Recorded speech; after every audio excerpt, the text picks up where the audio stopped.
नमस्कार, mountain prime न्यूजमा स्वागत छ। म राजाराम गौतम। नमस्कार, म खुशबु दास। सुरुमा अहिलेसम्मका मुख्य समाचार।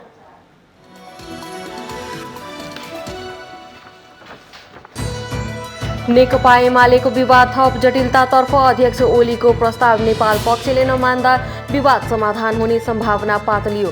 विपक्षी दलसँगको साँठगाँठमा प्रश्न।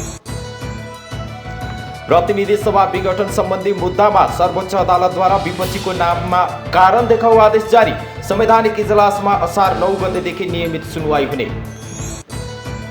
जसपा नेतृत्वको प्रदेश 2 सरकारमा काङ्ग्रेस सहभागी। 3 मन्त्रीले लिए पद तथा गोपनीयताको शपथ।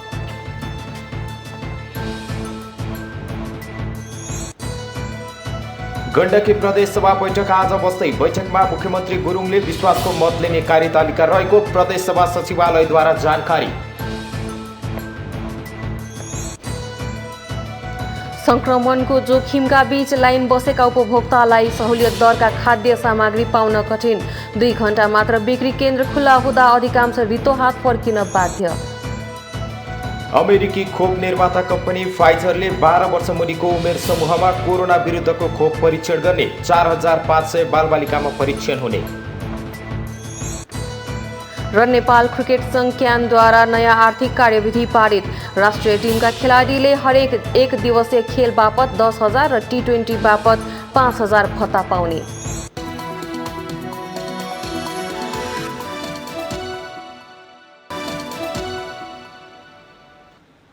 अब समाचार विस्तारमा। नेकपा एमालेको आन्तरिक विवाद कहिले र कसरी मिल्छ अनिश्चित छ। प्रधानमन्त्री समेत रहनुभएका एमाले अध्यक्ष केपी शर्मा ओलीले पार्टी एकताका लागि गरेको आह्वान माधव नेपालले मान्नु भएन। पार्टीभित्र जारी अन्तरसङ्घर्ष वारपारको निर्णय लिन नसक्ने अवस्थामा रहेको नेपाल समूहले केन्द्रदेखि प्रदेशसम्म एमाले नेतृत्वको सरकार विरुद्ध विपक्षी गठबन्धनलाई साथ दिइरहेको छ। यस्तो अवस्थामा एमाले भित्र अन्तरसङ्घर्ष चलिरहेको छ वा एमालेको आन्तरिक राजनीति विपक्षीको पोल्टामा पुगेको हो। पार्टीभित्र संवाद नगरेर विपक्षी दलहरूसँगको साँठगाँठले एमालेकै नेताहरूलाई अलमलमा राखेको छ। सत्तारूढ नेकपा एमाले भित्र यति बेला विद्रोहको राजनीति हाबी देखिन्छ। माधव नेपाल समूह जसरी पनि अध्यक्ष एवं प्रधानमन्त्री केपी शर्मा ओलीलाई हराउने र गलाउने खेलमा लागेको देखिन्छ। यसका लागि खास गरी नेपाल समूह जुनसुकै हत्कण्डा प्रयोग गर्न पछि नपर्ने रणनीतिमा छ। नेपाल समूह प्रत्यक्ष वा छद्म रूपमा संविधानका लुप होल्सहरूको सहारा लिँदै कानूनी तथा विद्रोही दुवै प्रकारका रणनीतिहरू अवलम्बन गर्दै पार्टीमा आफ्नो वर्चस्व कायम गर्न कुनै कसर बाँकी नराख्ने सोचमा छ। नीति र पद्धति कुल्चिँदै विपक्षी दलहरूको गोटी बनेको नेपाल समूह संघदेखि प्रदेशसम्म एमालेलाई हराएरै भए पनि आफ्नै पार्टीको अनिष्टमा रमाइरहेको छ। नेपालका राजनीतिक दलहरू कुनै न कुनै प्रकारको आन्तरिक विवादमा छन्। प्रायजसो दलहरूले आन्तरिक विवाद पार्टी भित्रै मिलाउने गरेका छन्। कुरै मिलेन भने राजनीतिक पार्टी नै अलग गर्छन्। तर एमाले भित्र मतभेदमा रहेकाहरूले वार वा पारको संघर्षका लागि आँट र हिम्मत देखाउन सकेका छैनन्। उनीहरूले केवल पार्टी भित्रै विद्रोहीको भूमिका निर्वाह गरिरहेका छन्। एमालेबाट अलग भई छुट्टै पार्टी गठन गरे राजनीतिक भविष्य नै जोखिममा पर्ने कुरा राम्रोसँग बुझेको यो समूह जसरी पनि संस्थापन पक्षलाई गलाएर आफ्नो स्थान सुरक्षित गर्ने सोचमा रहेको छ। यस प्रकारको अभियानले संस्थापन पक्ष मात्र गल्ने हो वा आफू र सिङ्गो पार्टी नै समाप्त हुने हो भन्ने विषयको गम्भीरतालाई मनन गर्न सकेको छैन। आफूलाई नभए कसैलाई पनि नहोस् भन्ने सोच राजनीतिक विचार हुनै सक्दैन। कुनै पनि हालतमा आफू र आफ्नो गुट प्रभावशाली हुनुपर्छ भन्ने सोचले न पार्टी बन्छ न नेता नै। कोही पनि व्यक्ति पद्धति बिना पार्टीमा हाबी हुनु भनेको अधिनायकवादी सोचको पराकाष्ठ हो। आफूले महाधिवेशन हारिसकेपछि अर्को महाधिवेशनसम्म निर्वाचितलाई काम गर्न नदिने हो भने पार्टी पद्धति र महाधिवेशनको कुनै अर्थ रहँदैन। महाधिवेशनमा हार्ने समूहले समानान्तर संगठन बनाउँदै हिड्ने काम सर्वथा प्रजातान्त्रिक हुन सक्दैन। महाधिवेशनमा जित्ने नेताले गलत गरेमा पार्टी भित्रै अन्तरसङ्घर्ष चलाउन सकिन्छ। अल्पमत बहुमतमा जान सकिन्छ, कानूनको सहारा लिन सकिन्छ, तर समानान्तर कमिटी गठन गर्दै विपक्षी दलहरूलाई सहयोग गरी आफ्नो पार्टीको अहित गर्न पटक्कै मिल्दैन। त्यसो त नेपालका सबै पार्टीहरूमा जित्नेले निर्धक्क आफ्नो कार्यकाल काम गर्न पाउनुपर्ने न्यूनतम राजनीतिक संस्कार देखिँदैन। चुनाव हार्नेलाई जसरी पनि समेट्नुपर्ने बाध्यता जित्नेको अगाडि तेर्सिन्छ अनि सुरुदेखि नै कार्य समितिहरूमा हरुवाहरूले भरिभराउ हुन्छ। त्यसपछि सुरु हुने बखेडाले सिङ्गो पार्टी पंक्तिलाई नै अकर्मण्य बनाइदिन्छ। यो पद्धति र संस्कारबाट सबै पक्ष मुक्त हुन जरुरी छ। यति बेला एमाले भित्रको विद्रोही संघर्षले स्वयं विद्रोहमा लागेका नेताहरूको बौद्धिक र नेतृत्व क्षमतामाथि समेत गम्भीर प्रश्न खडा गरिदिएको छ। पार्टी राजनीतिक र संघर्षको इतिहासको अनेकौं बखान गरेर नथाक्नेहरूको यो हरकत देख्दा स्वयं पार्टी पंक्ति र आम जनमानसले विगतमा पार्टी र देशको नेतृत्व गर्नेहरूको हविगत देखेर कस्तो धारणा बनाए होलान् सोचनीय विषय छ। अचम्म त के छ भने आफूलाई प्रजातन्त्र र बहुदलको हिमायती ठान्ने पार्टी नेपाली कांग्रेस समेत स्वयं यस्तो विकृति र विसंगतिको वातावरणलाई मलजल गरिरहेको छ। पुराना निष्ठावान व्यक्तिहरूको अभावसँगै नेपाली कांग्रेस पनि गम्भीर विचलनको मार्गमा देखिन्छ अनि जस्तो सुकै बाटोबाट भए पनि कांग्रेस सत्तारोहणको प्रतीक्षामा बसेको देखिन्छ। त्यसो त सत्ता पक्षका कमी कमजोरी खोज्नु प्रतिपक्षको स्वाभाविक अभिलाषा नै हो। विद्रोह गरेर अरूलाई हराउन सकिएला, गलाउन पनि सकिएला, तर जित्न सकिँदैन। यो वास्तविकता एमाले विद्रोही खेमाले बुझ्न जरुरी छ।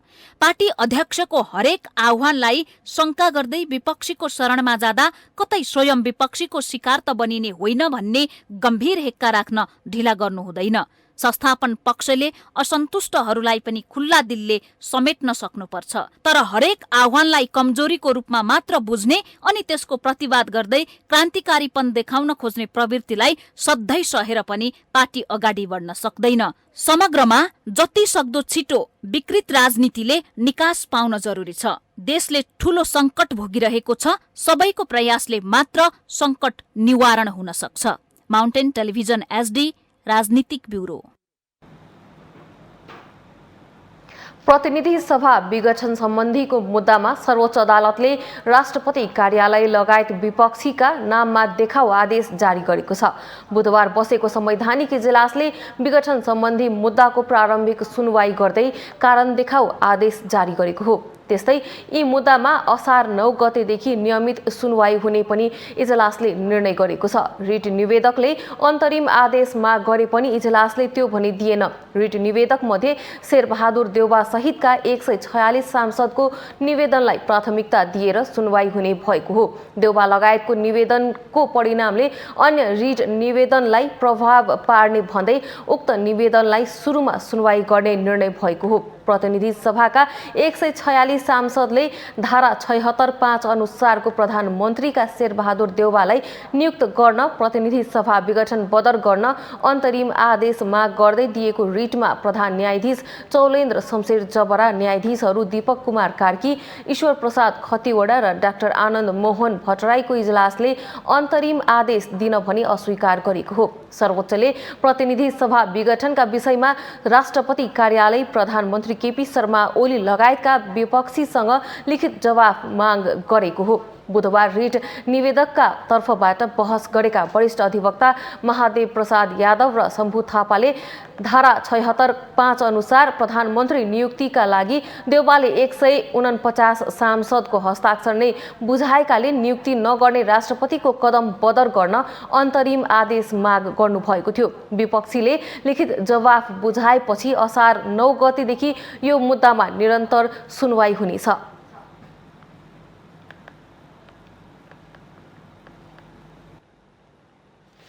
जसपा नेतृत्वको प्रदेश 2 सरकारमा सहभागी कांग्रेसका 3 मन्त्रीले पद तथा गोपनीयताको शपथ लिएका छन्।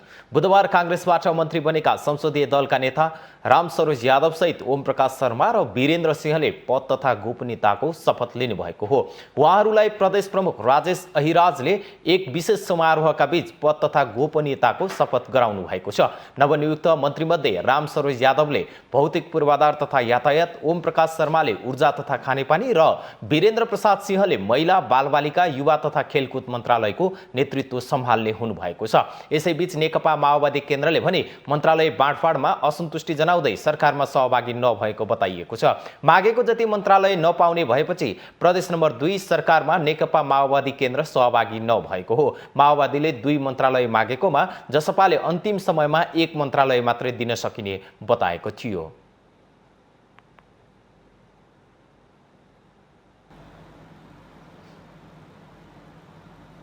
सभामुख अग्निप्रसाद सापकोटाले प्रधानमन्त्री केपी शर्मा ओली, पूर्व प्रधानमन्त्री र संसदमा प्रतिनिधित्व गर्ने दलका शीर्ष नेतालाई छलफलका लागि बोलाउनु भएको छ। सभामुखले प्रधानमन्त्री सहित नेताहरूलाई पत्र लेखी समसामयिक विषयमा छलफल गर्नुपर्ने भन्दै जेठ 28 गते संघीय संसद भवन नयाँ बानेश्वर स्थित लोहचे हलमा बोलाउनु भएको हो। सभामुखले प्रधानमन्त्री, पूर्व प्रधानमन्त्री र संसदमा प्रतिनिधित्व गर्ने दलका शीर्ष नेताहरू समसामयिक विषयमा छलफल गर्न चाहेको बताइएको छ।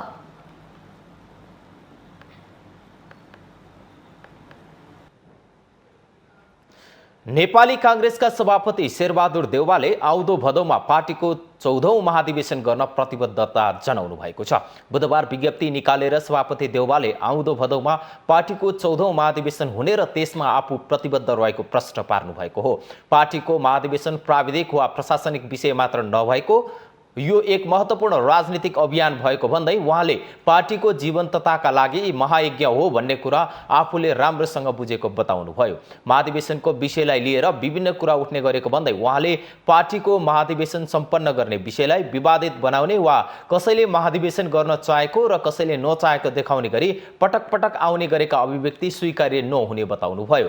असार र साउन महिनाभर महाधिवेशनका लागि सबै पूर्व तयारी गर्नुपर्ने भन्दै उहाँले पार्टीको क्रियाशील सदस्यता व्यवस्थापन, ओडादेखि प्रदेश तहसम्मका अधिवेशनको तयारी लगायत महाधिवेशनका सबै काम सक्नुपर्ने भन्दै सभापति देउवाले यसका लागि निर्वाचन समिति, क्रियाशील सदस्यता छानबिन समिति गठन भई काम भइरहेको जानकारी दिनुभयो। महाधिवेशन सम्पन्न गर्ने बारे कुनै पनि भ्रममा नपरी आफ्नो ठाउँबाट महाधिवेशन समयमा सम्पन्न गर्नका लागि दत्तचित्त भई लाग्न समेत उहाँले कार्यकर्तालाई आह्वान गर्नुभएको छ। यसैबीच उहाँले सरकारले नागरिकको स्वास्थ्यका बारेमा समयमा गम्भीर भई इमानदारीपूर्वक काम नगरेका कारण यो अवस्था सिर्जना भएको र यसमा सरकार पूर्ण रूपले दोषी रहेको बताउनु भएको छ।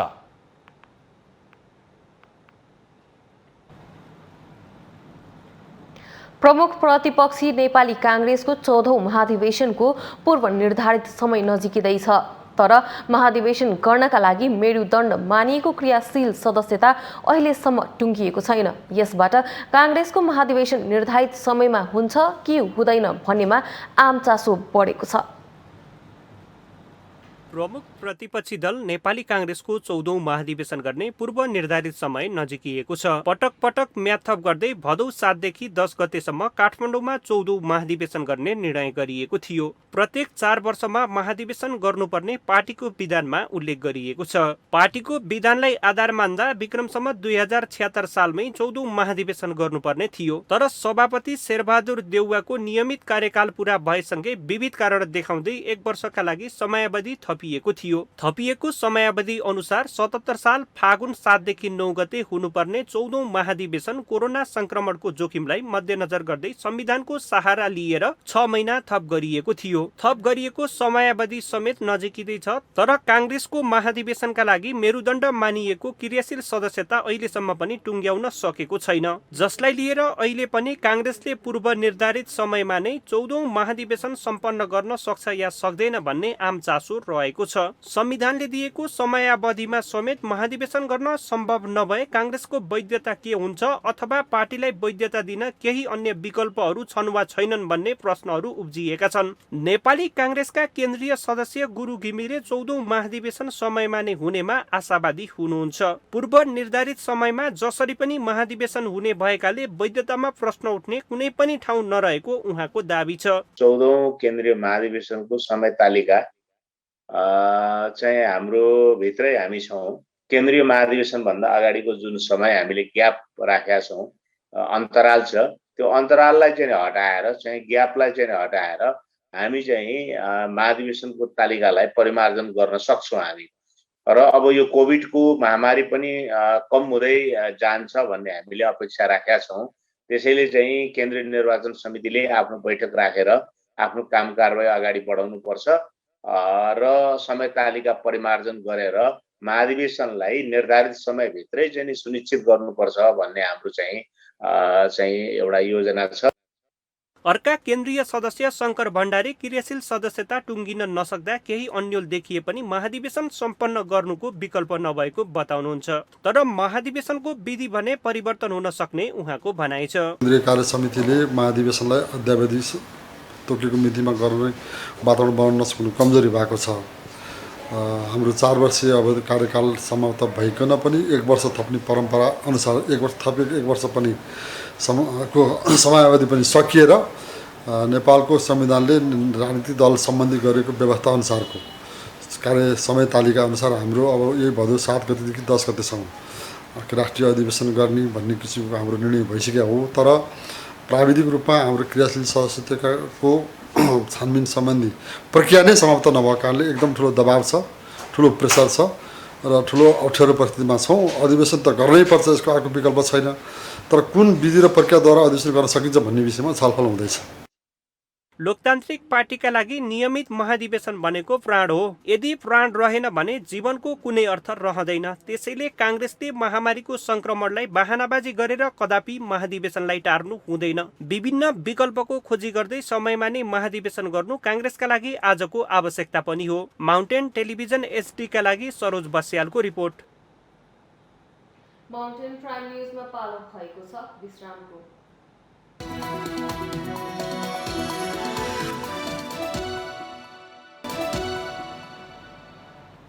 विश्रामपछि स्वागत छ। अब बाँकी समाचार। गण्डकी प्रदेश सभा बैठक आज बस्दैछ। बैठकमा मुख्यमन्त्री पृथ्वीसुब्बा गुरुङले विश्वासको मत लिने कार्यतालिका रहेको प्रदेश सभा सचिवालयले जनाएको छ। आफू विरुद्ध अविश्वासको प्रस्ताव दर्ता भएपछि मतदान हुनुभन्दा 1 दिन अघि मुख्यमन्त्री पदबाट राजीनामा दिएपछि प्रदेश सभामा ठूलो दलको नेताको हैसियतले गुरुङले वैशाख 29 मा मुख्यमन्त्रीको शपथ लिनुभएको थियो। संवैधानिक व्यवस्था अनुसार सुब्बाले जेठ 29 भित्र संसदबाट विश्वासको मत लिनुपर्ने हुन्छ। त्यसैको लागि उहाँले 25 जेठमा विश्वासको मत लिने प्रस्ताव संसद सचिवालयमा दर्ता गराउनु भएको थियो। कुल 60 जना प्रदेश सभा सदस्य रहेको गण्डकीमा मुख्यमन्त्रीले विश्वासको मत पाउन 31 जना सांसदको समर्थन आवश्यक पर्छ, जसमा एमालेका 27 सांसद छन् भने काङ्ग्रेसका 15, माओवादी केन्द्रका सभामुखसहित 12, जसपाका 2 र राष्ट्रिय जनमोर्चाका 3 सांसद गरी कुल 32 सांसद छन्।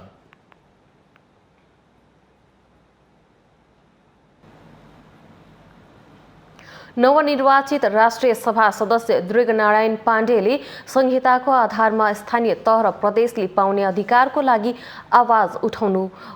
आवाज उठाउने बताउनु भएको छ। बुधबार राष्ट्रिय सभा सदस्यको शपथ ग्रहणपछि राष्ट्रिय सभा सदस्य पाण्डेले देशको संहिता, समावेशी र समानुपातिकताको आधारमा स्थानीय तह र प्रदेशले पाउने अधिकार अझै पनि पाउन नसकेको भन्दै त्यसको निमित्त संसद मार्फत आवाज उठाउने बताउनुभयो। उहाँले नेपालको लोकतन्त्र र संविधान ओझेलमा देखिएको टिप्पणी पनि गर्नुभयो। यो वास्तवमा जुन ठाउँमा जहाँसम्म पुग्नु पर्ने हो त्यो अहिले पुग्न सकेको छैन र अहिले पाउने अधिकार संहिताको आधारमा स्थानीय निकाय प्रदेशसम्म ठुलो अधिकार पनि पुगेको छैन। यी विषयवस्तुहरूलाई समेटेर संसदमा हामी सबै मान्यज्यूहरूको छलफलद्वारा हामी यसलाई बुलन्द रूपमा आवाज माथि उठाउनेछौँ। नेपाली काङ्ग्रेसका उम्मेदवार पाण्डेले नेकपा माओवादी केन्द्र, नेकपा एमालेको माधव नेपाल पक्ष, जसपाको उपेन्द्र यादव पक्ष र जनमोर्चाको समेत समर्थनमा जेठ 17 गते लुम्बिनी प्रदेशबाट राष्ट्रिय सभा सदस्यमा निर्वाचित हुनुभएको हो। उहाँले बुधबार राष्ट्रिय सभा अध्यक्ष गणेश प्रसाद तिमिल सिन्हाबाट शपथ ग्रहण गर्नुभएको हो।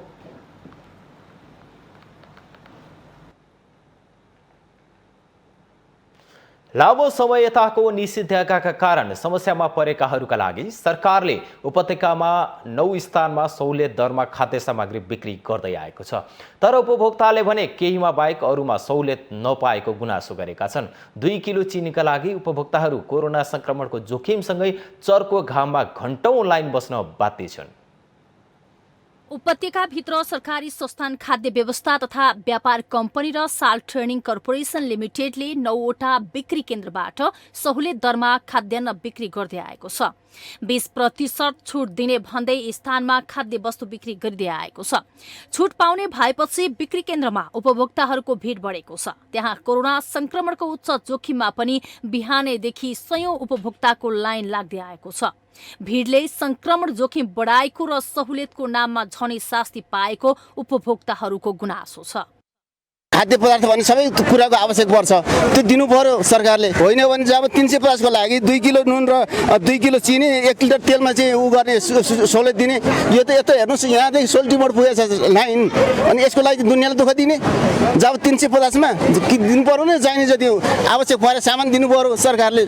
सहुलियत भने चाहिँ यो छारो हाल्ने काम गरिरहेको सरकारले। यो यस्तो पनि हुन्छ नीति, यो के हो? यो ग्यासमा छ भनेर सुनेको छु, चामल उसकै रेटमा दिन्छ, छुट दिँदैन। त्यति हो। योभन्दा बढी रोजी सामान तपाईँ लिन पाउनुहुन्न।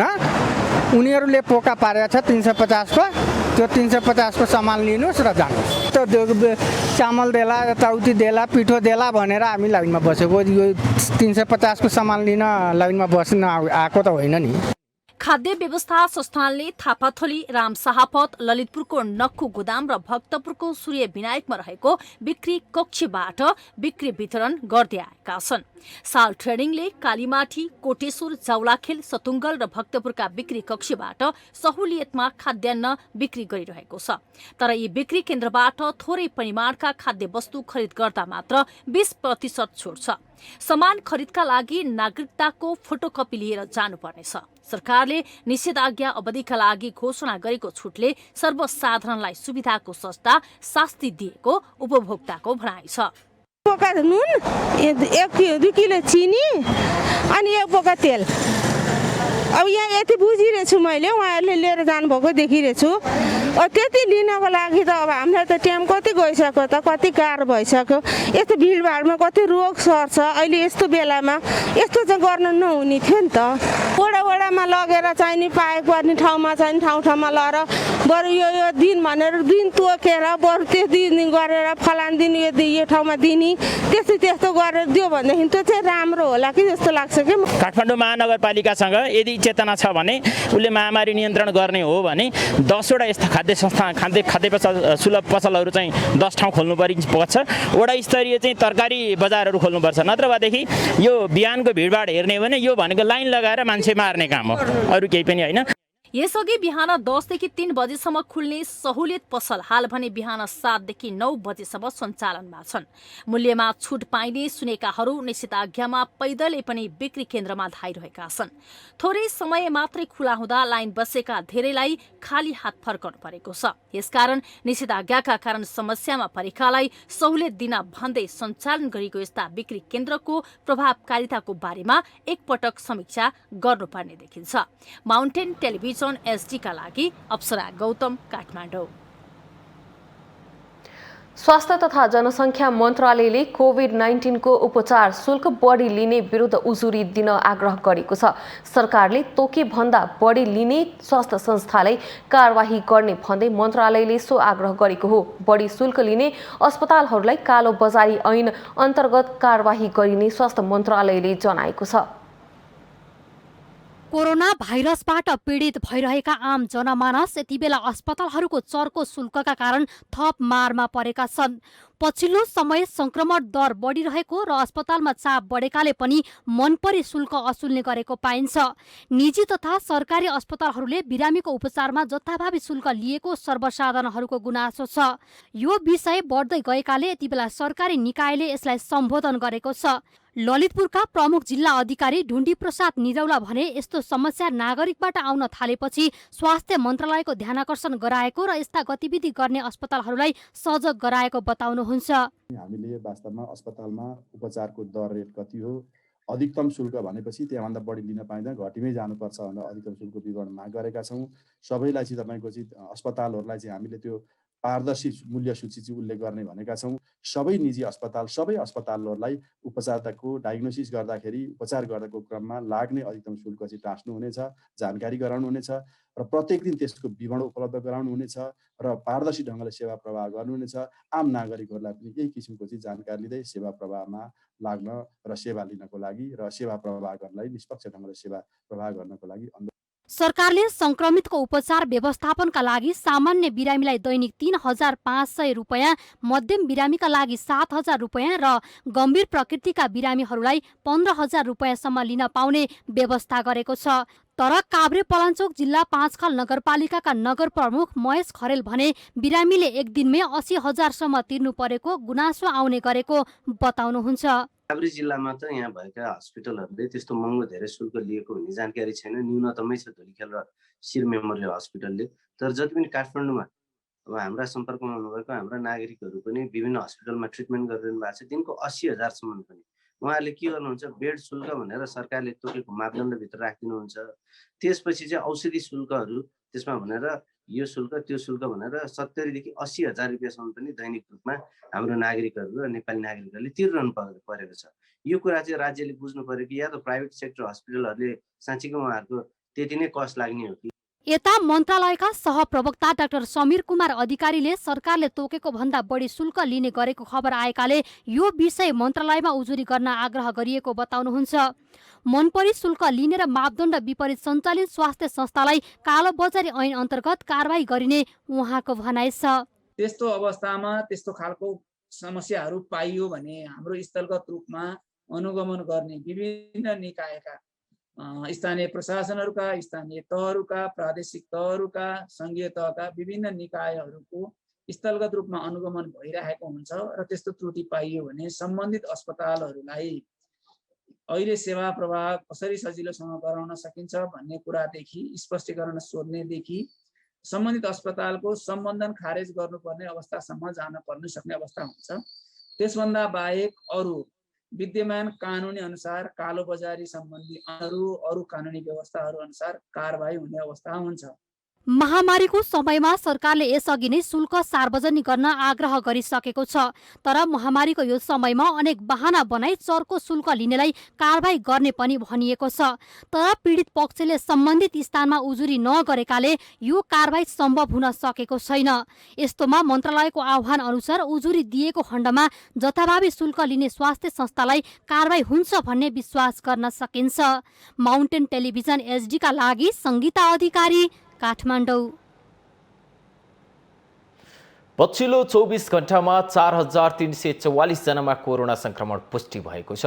बुधबार स्वास्थ्य तथा जनसङ्ख्या मन्त्रालयले दिएको जानकारी अनुसार 12,074 जनाको पीसीआर परीक्षण गर्दा 3,449 जना र 4,568 जनामा एन्टिजेन विधिबाट परीक्षण गर्दा 895 जनामा संक्रमण पुष्टि भएको हो। यो सँगै मुलुकभर कुल संक्रमितको संख्या 5,79,709 पुगेको छ।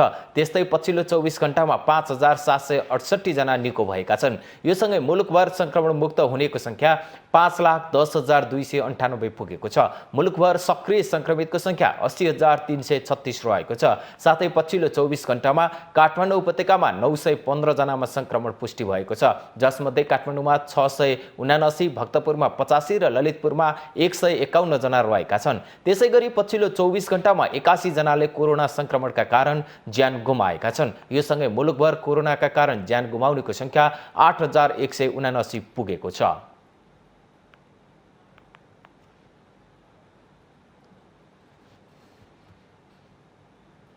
माउन्टेन प्राइम न्यूजमा पालो भएको छ विश्रामको।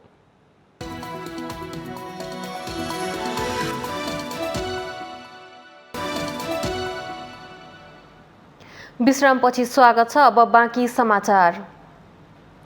पाल्पामा यति बेला ज्येष्ठ नागरिकलाई प्राथमिकतामा राखेर कोभिड विरुद्धको खोप दिन सुरु गरिएको छ। यसअघि अग्रपन्थीमा रहेर काम गर्ने नागरिकहरूलाई खोप लगाएको र अहिले अभियान मार्फत ज्येष्ठ नागरिकलाई खोप दिने थालिएको हो। पाल्पामा यति बेला 60 देखि 64 वर्षका उमेर समूहका व्यक्तिलाई लक्षित गरेर खोप अभियान सञ्चालन भएको छ।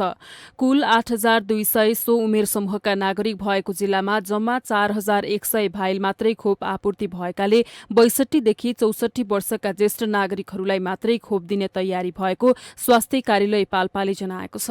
पाल्पाका ज्येष्ठ नागरिकहरू खोप लगाउन पाउँदा खुशी भएका छन्। अझै केही समय बाँचिने भयो भन्दै ज्येष्ठ नागरिकहरू खुशी साट्न थालेका छन्। कोरोना महामारीको अवस्था जटिल भइरहेकाले यस्तो अवस्थामा ज्येष्ठ नागरिकहरू लक्षित गरी खोपको व्यवस्था भएपछि लक्षित वर्गमा मनोवैज्ञानिक रूपमा सकारात्मक प्रभाव परेकाले खुशी भएका हुन्। राम्रै छ, अब सबै दिनु राम्रो कुरा हो।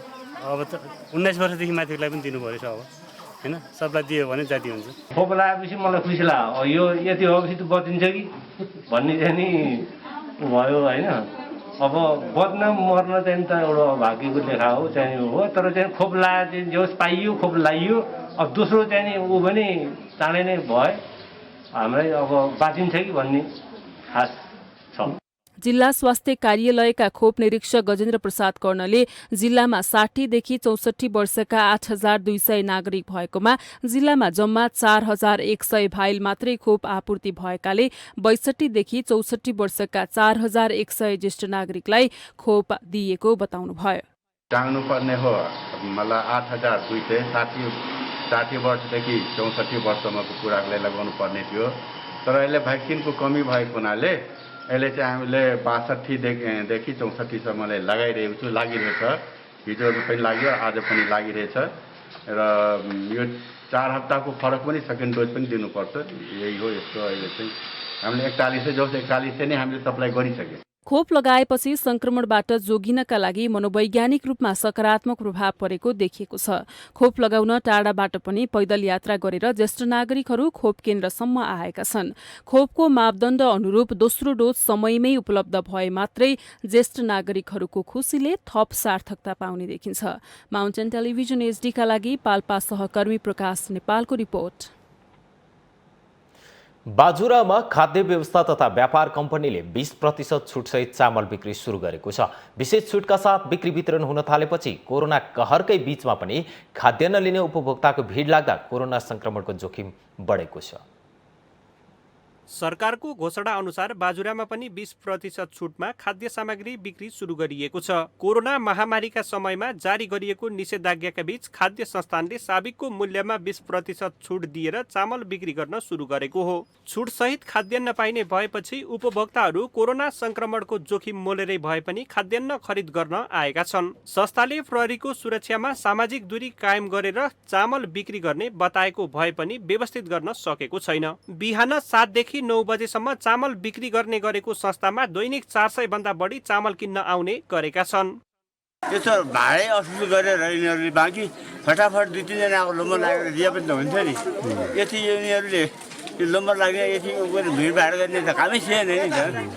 सरकारले सुविधा दिएको हो, नभए नभए पनि 2-4 जना दूरी टाढा गरेर दिए पनि हामीले भाडा मात्रै असुल गरेर बाँकी दिए त हुन्थ्यो नि।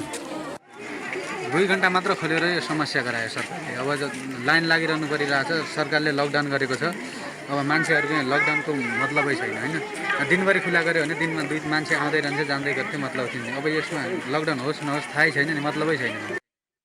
चामल लिन आउने उपभोक्ताहरूको संख्या धेरै भएकाले सामाजिक दूरी कायम हुन नसकेको जनाइएको छ। दैनिक 300 को हाराहारीमा चामल लिन मानिसहरू आउने गरेका कारण पनि अनुरोधका बावजुद यस्तो समस्या आएको जनाइएको छ।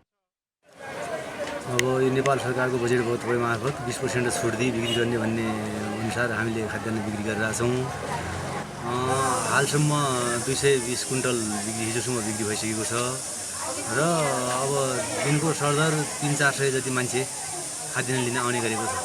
यो अब स्वास्थ्य मापदण्ड अपनाएर नै हामीले बिक्री वितरण गरिरहेका छौँ। तथापि अब मान्छेहरू भिडभाड गर्ने भनेको नमानिदिने भावनाले केही बाहिरपट्टि भिडभाड देखिरहेछ। खाद्य संस्थान बाजुरा शाखा, कोल्टी शाखा र कबाडी बिक्री केन्द्रमा सेवा सञ्चालन गरिएको छ। संस्थाले अरुवा मोटो चामल प्रति केजी 45 रुपियाँबाट घटाएर 36 रुपियाँमा बिक्री गर्दै आएको छ। संस्थाले उपभोक्ताहरूलाई नागरिकताको आधारमा 30 केजीको 1 कट्टा चामल बिक्री गर्ने गरेको छ। सदरमुकाम मार्तडीमा निषेधाज्ञाको समयमा यसरी मानिसहरूको भिड बढेको भए पनि स्थानीय प्रशासन भने मुखदर्शक बनेको देखिन्छ। माउन्टेन टेलिभिजन HD का लागि बाजुराबाट मदन विकको रिपोर्ट। हामीसँग आर्थिक अन्तर्राष्ट्रिय र खेल समाचार बाँकी नै छन्। माउन्टेन प्राइम न्युजमा फेरि पालो भएको छ विश्रामको।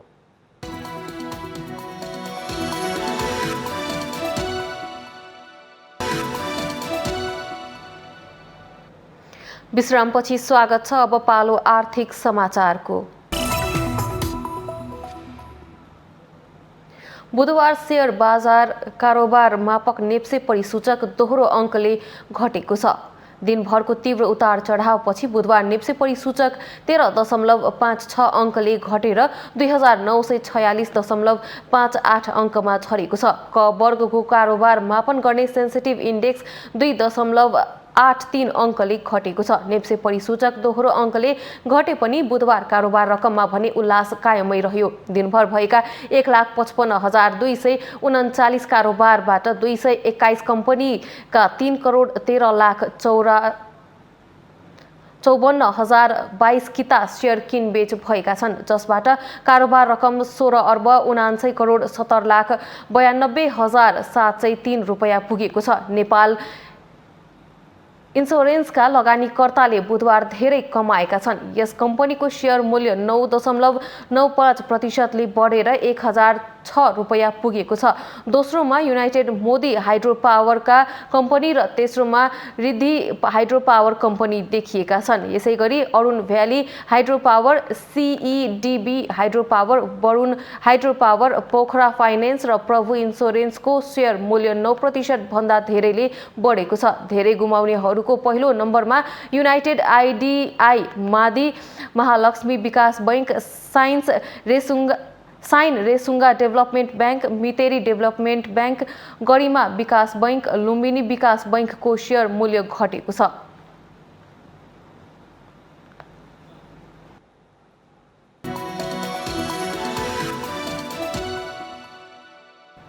यो सँगै हामी माउन्टेन प्राइम न्युजको अन्त्यमा आइपुगेका छौँ। जाँदा जाँदै मुख्य समाचार पुनः एकपटक।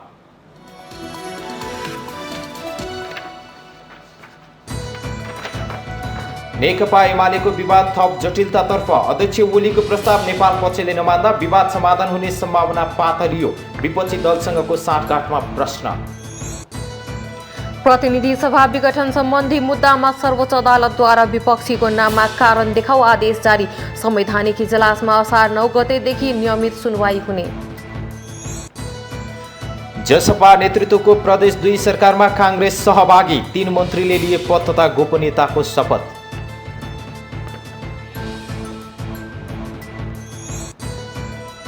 गण्डकी प्रदेश सभा बैठक आज बस्दै बैठकमा मुख्यमन्त्री गुरुङले विश्वासको मत लिने कार्यतालिका रहेको प्रदेश सभा सचिवालयद्वारा जानकारी। संक्रमणको जोखिमका बीच लाइन बसेका उपभोक्तालाई सहुलियत दरका खाद्य सामग्री पाउन कठिन। 2 घण्टा मात्र बिक्री केन्द्र खुला हुँदा अधिकांश रित्तोहात फर्किन बाध्य। अमेरिकी खोप निर्माता कम्पनी फाइजरले 12 वर्ष मुनिको उमेर समूहमा कोरोना विरुद्धको खोप परीक्षण गर्ने। 4,500 बालबालिकामा परीक्षण हुने। र नेपाल क्रिकेट संघ क्यानद्वारा नयाँ आर्थिक कार्यविधि पारित। राष्ट्रिय टिमका खेलाडीले हरेक 1 दिवसीय खेल बापत 10,000 र T20 बापत 5,000 भत्ता पाउने।